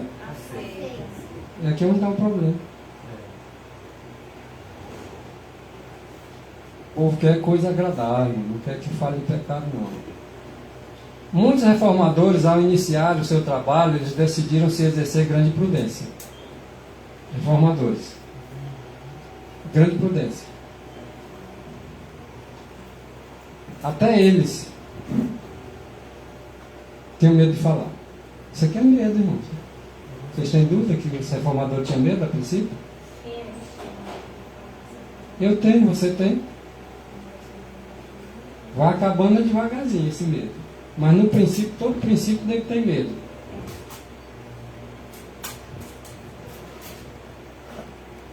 E muitos reformadores, ao iniciar o seu trabalho, decidiram-se a exercer grande prudência. Ao atacar os pecados da igreja e da nação. Não, na hora de atacar o pecado da igreja, prudência, calma, não. E da nação? Como é que é?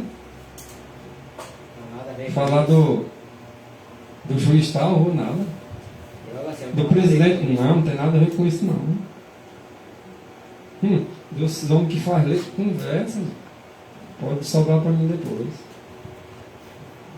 Até os reformados de prudência, calma. Irmão, fala. Calma. Não é hora ainda não, porque eu só vou dizer assim, eu ainda tenho medo.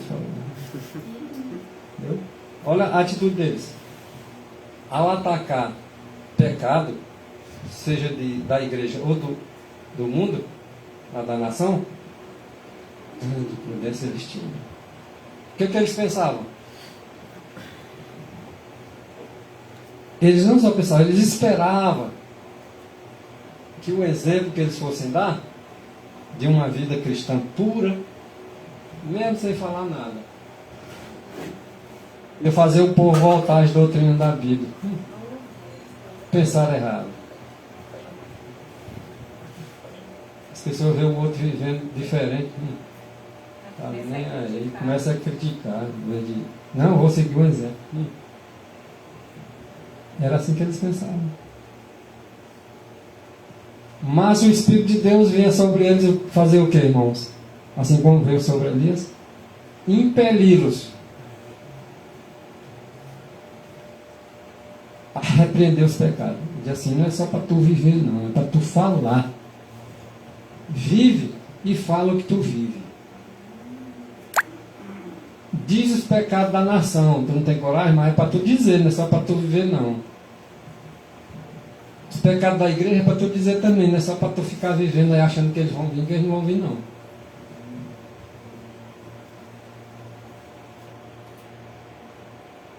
caso, ele não estava clamando em alta voz. Não. Então, a princípio era assim, com muitos reformadores. Que eles tinham que repreender um rei ímpio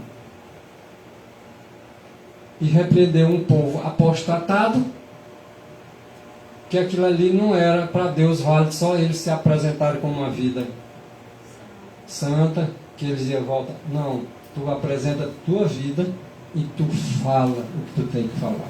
Que é para falar para um rei ímpio, o que é para tu falar a um povo apostatado. Não é só para tu viver lá uma vida achando que eles vão voltar, porque eles não vão voltar para a palavra verdadeira, não. Tu tem que falar. Que eles vão ficar indesculpáveis, porque tu falou. Tu falou para o rei e tu falou para o povo. No caso da igreja, pode usar também o exemplo de Samuel com Saul, né? Pode. Tem muitos exemplos aí. Falou para ele, direto para o rei lá. Agora os reformadores com essa ideia, quando vinha o Espírito sobre eles, que eles não podiam agora se conter de pregar, de falar. As claras afirmações das Escrituras Sagradas. O que está lá em Mateus 24, verso 14? E quando este evangelho do rei, o pregado em testemunho. Tem que ter o testemunho? Tem, mas pregado. Falado.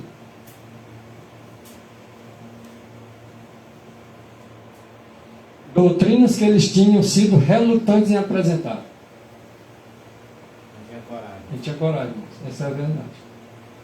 Relutante por quê? Achavam eles que não deviam. Ia trazer problema para eles.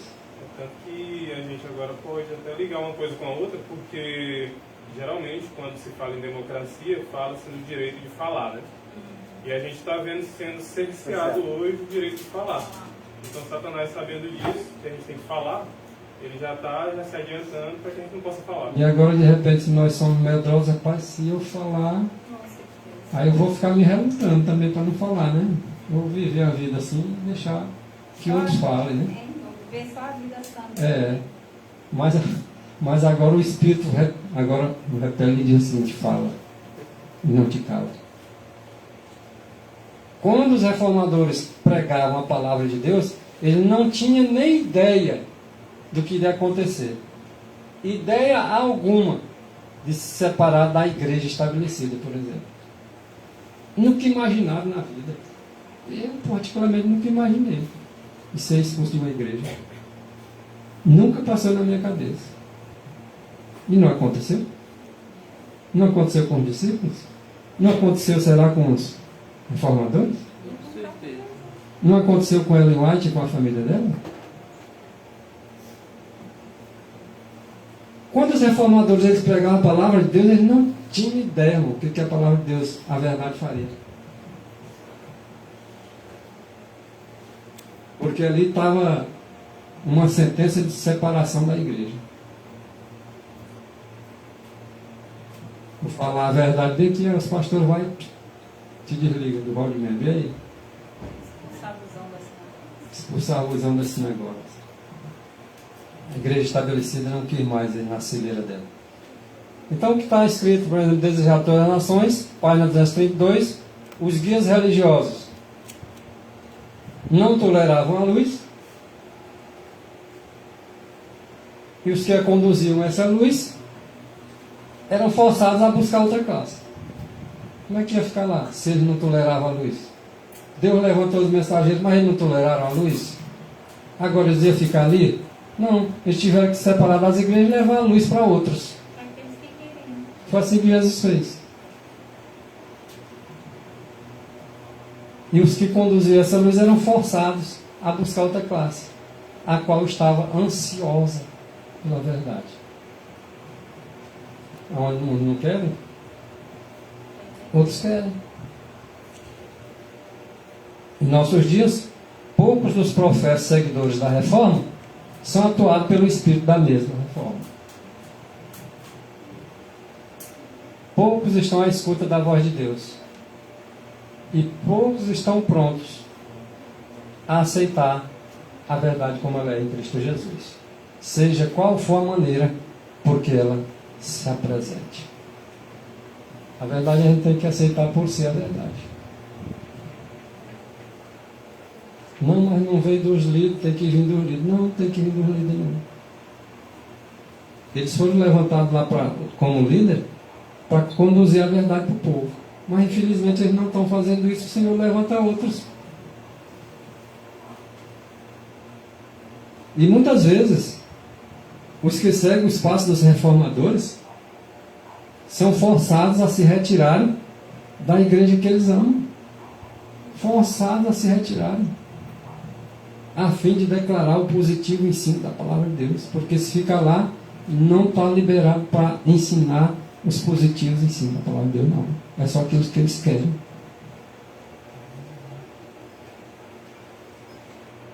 E muitas vezes, os que estão à procura da luz lá em outro local, te aguardando, tá? São pelos mesmos ensinos obrigados a deixar a igreja deles também, a igreja de seus pais, para poder dar ouvido àqueles que têm a mensagem para dar. Senão não escuta, eles não deixam escutar. Para ser obediente à palavra de Deus, muitas das vezes precisa sair de lá de onde eles estão. A mensagem sai dela, povo meu, é para o pessoal dar ouvido à mensagem. Se eles ficarem lá, irmão, eles não dão ouvido em tudo, não. Eles têm que sair agora para ser obediente em toda a verdade. Porque as organizações institucionais, as igrejas estabelecidas, elas não aceitam toda a doutrina que elas não pregam, não. Vai pregar o sábado na igreja pentecostal ou neopentecostal? Eles aceitam? Não vão aceitar. E quem está disposto a ouvir toda a verdade, quando ouvir a verdade do sábado, elas não vão vir? Vão, irmão, não vão ficar lá, não. Não vão ficar lá, não. E por causa do amor à verdade, elas desprezam as igrejas de seus pais. Tem alguns que dizem assim, não, meu pai e minha mãe nasceu nessa igreja aqui, eu vou congregar nela. E fica achando que isso é o correto. Ah, minha igreja é essa. Minha mãe morreu, eu estava nessa igreja, meu pai também, minha família, eu vou para essa. Faz a escolha como se fosse assim, qualquer coisa. A herança dos pais. Não, irmão, a verdade ela deve ser a primeira voz do nosso pé de orelha. Porque meu pai e minha mãe estavam lá na igreja, tal que eu vou para lá não. Exatamente. Fica só seguindo as regras da igreja também. Pelos ensinamentos dos pais. Isso. Muitos, a fim de prestarem obediência à palavra de Deus, têm que sair das igrejas. Porque senão não vai escutar não, porque eles não deixam. Ouvi a palavra do Senhor, os que tremeis da sua palavra. Vossos irmãos que vos odeiam e que para longe vos lançam, porque não querem na sua igreja. Por amor do meu nome dizem, ou seja, vão até matar você e dizer que é um culto a Deus. Por amor do meu nome ainda dizem, seja glorificado o Senhor, né?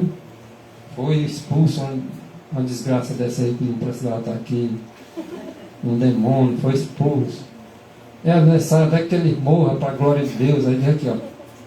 Seja glorificado o Senhor, para que vejamos a vossa alegria. Aí o que o Senhor diz? Eles serão confundidos. Amém. Glória a Deus. Esses que acham tudo isso, estão fazendo isso para a glória de Deus, o Senhor diz, eles estão todos confusos, eles não sabem o que fazem. Vão ser confundidos, diz o Senhor dos Exércitos. Eles lá fazendo jejum para matar Paulo, quando Paulo não morresse. Exatamente. Ficar fazendo jejum. E fazer aquilo para Deus, né? Para a glória de Deus. Que glória de Deus? Só se for Deus na mão, né?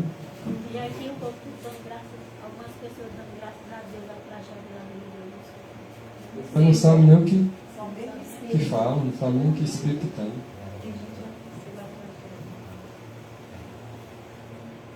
A maioria dos membros da família de meu pai eram crentes completo do advento.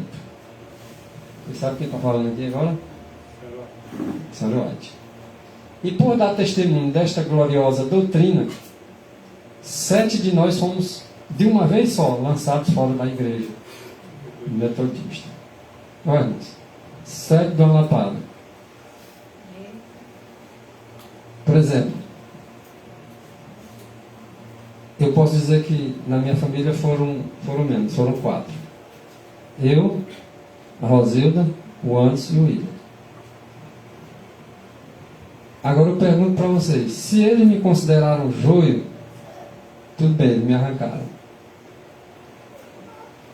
Mas se a questão era por causa da verdade, por que eles tiraram a Rosilda, o Anderson e o William?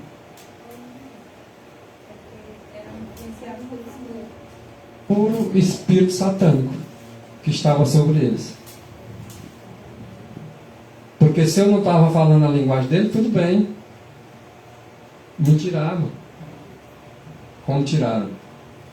Mas tirar a minha esposa e meu filho por quê? Qual é a justificativa deles? Se não tem um espírito de maldade neles. Aqui a linguagem disse assim, lá em casa foi 7. Expulsaram foi 7 de uma lapada. Nessa ocasião, as palavras do profeta foram sobremodo preciosas para nós. Com base em Isaías 66, versículo 5, o texto que nós lemos, que diz, novamente, vossos irmãos que vos aborrecem, e que para longe vos lançam, por amor do meu nome dizem, o Senhor seja glorificado por esses 7 que saem do nosso meio, né? Para que vejamos a vossa alegria, a alegria de Deus, né? Mas que eles serão confundidos, diz o Senhor. São confundidos. Eles achavam que estavam fazendo certo, mas não estão. Não estavam. E Ellen White usou Isaías 66, versículo 5 para comentar a expulsão dela, da família dela, sobre essa questão. Estava lançando ela para fora da igreja.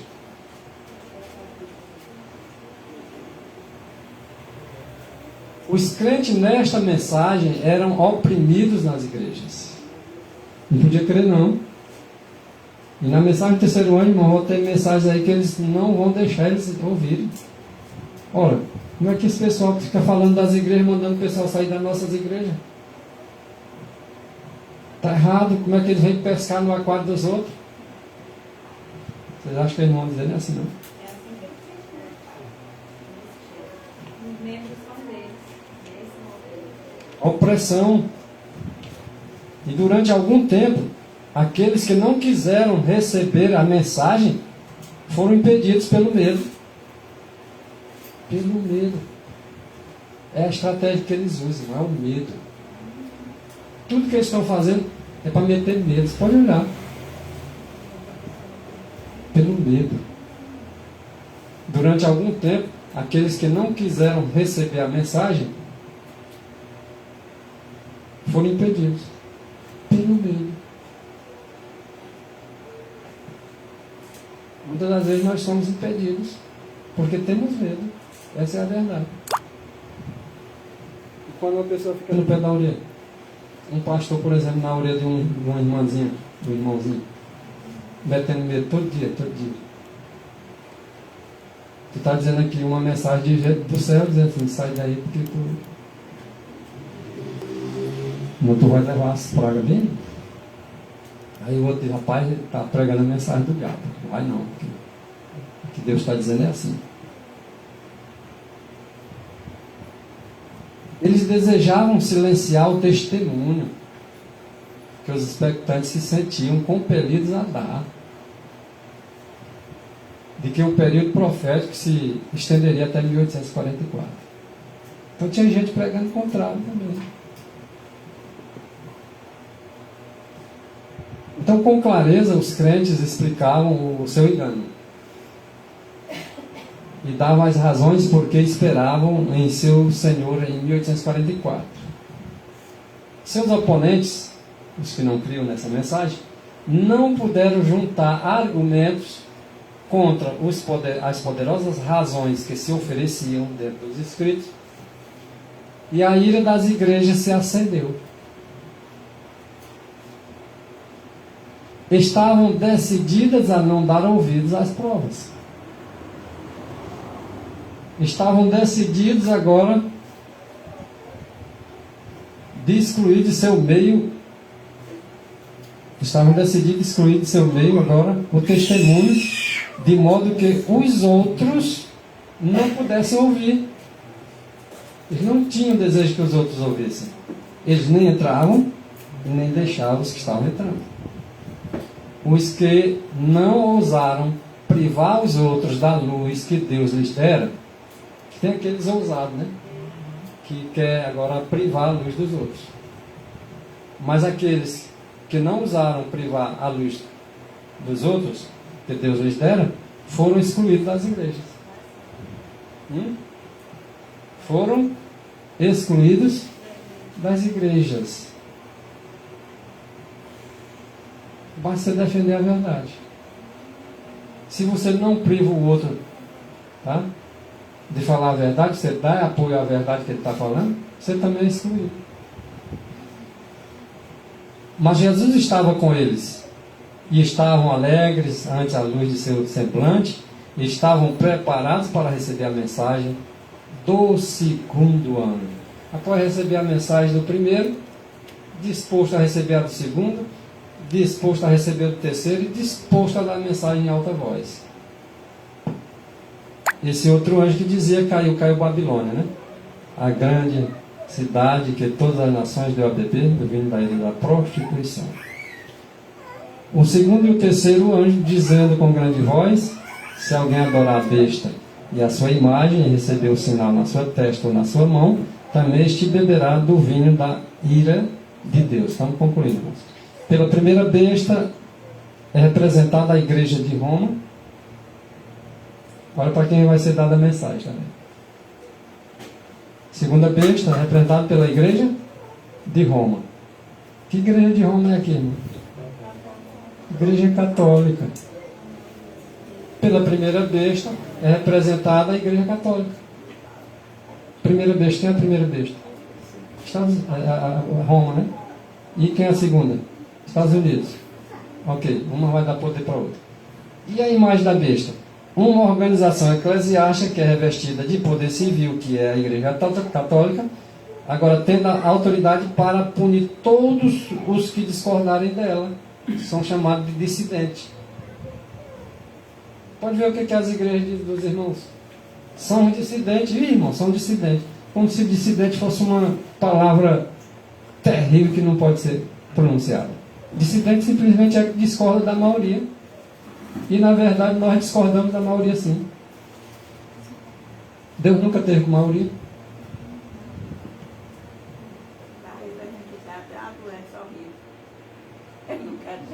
E a imagem da besta é o que, irmão? Representa quem? Outra corporação religiosa. Apostatada, né? Revestida de poder semelhante ao poder da igreja católica. E a imagem da besta deles tem o mesmo tratamento. E como sinal da autoridade da igreja católica, os escritores romanistas citam o próprio ato da mudança do sábado para o domingo, que os protestantes admitem. Então, os protestantes unidos formarão a imagem da besta. Por quê? Porque está em união com a igreja mãe e umas às outras entre si unidas, com o ato da mudança do sábado para colocar o domingo da autoridade do papado, e com isso estão prestando homenagem ao papado.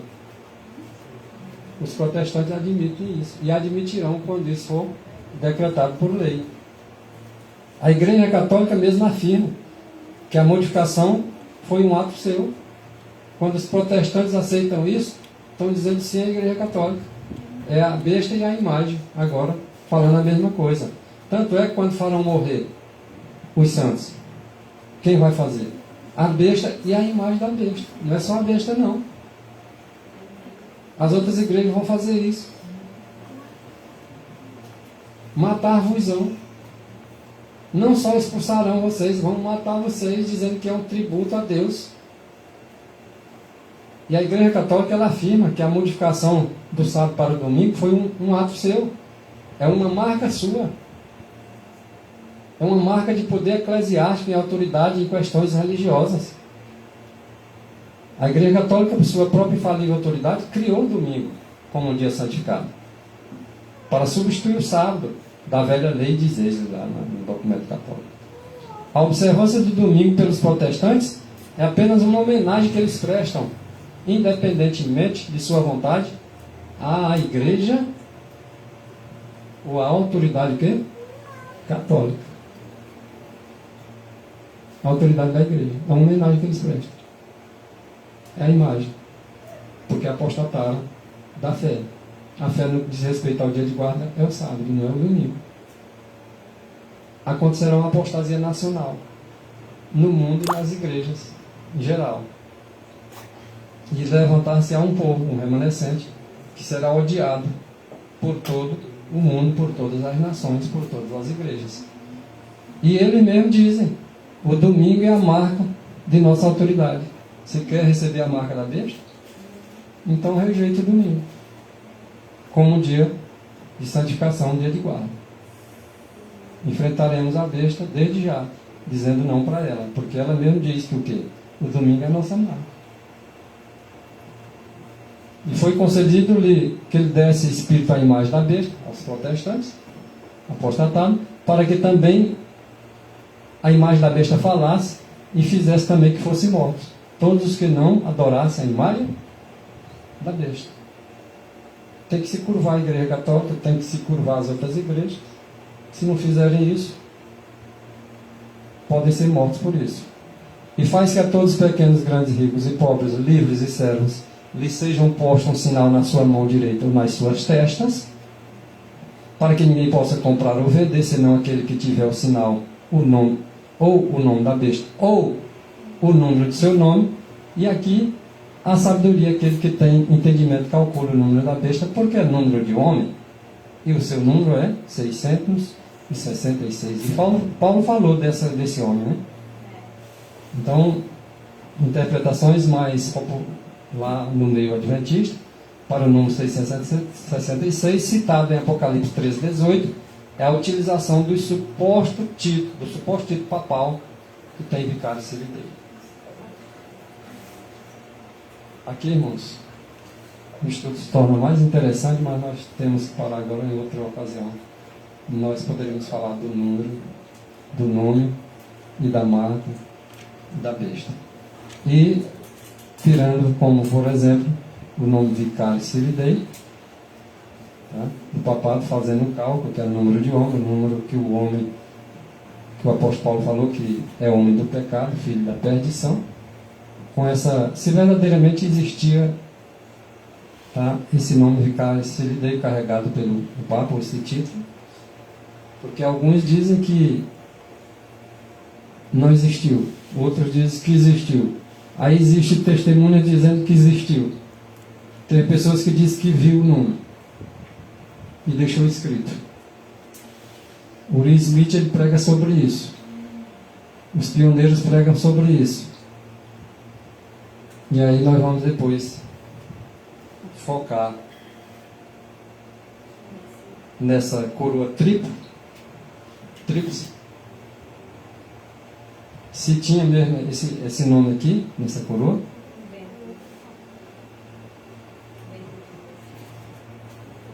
Tem documentos registrados, né? Aquele que tem entendimento calcule o número da besta, porque é o número de homem. E o seu número é 666, vamos deixar para um outro estudo. As letras numerais da inscrição, apareceu o número 676. O documento católico diz o quê?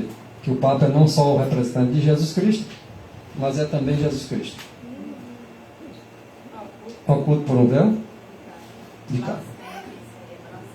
Aí ele mesmo diz, aqui ocupamos na terra o lugar de Deus Todo-Poderoso. Agora, nós temos testemunho de Euclides, de Russell, de Martim Lutero,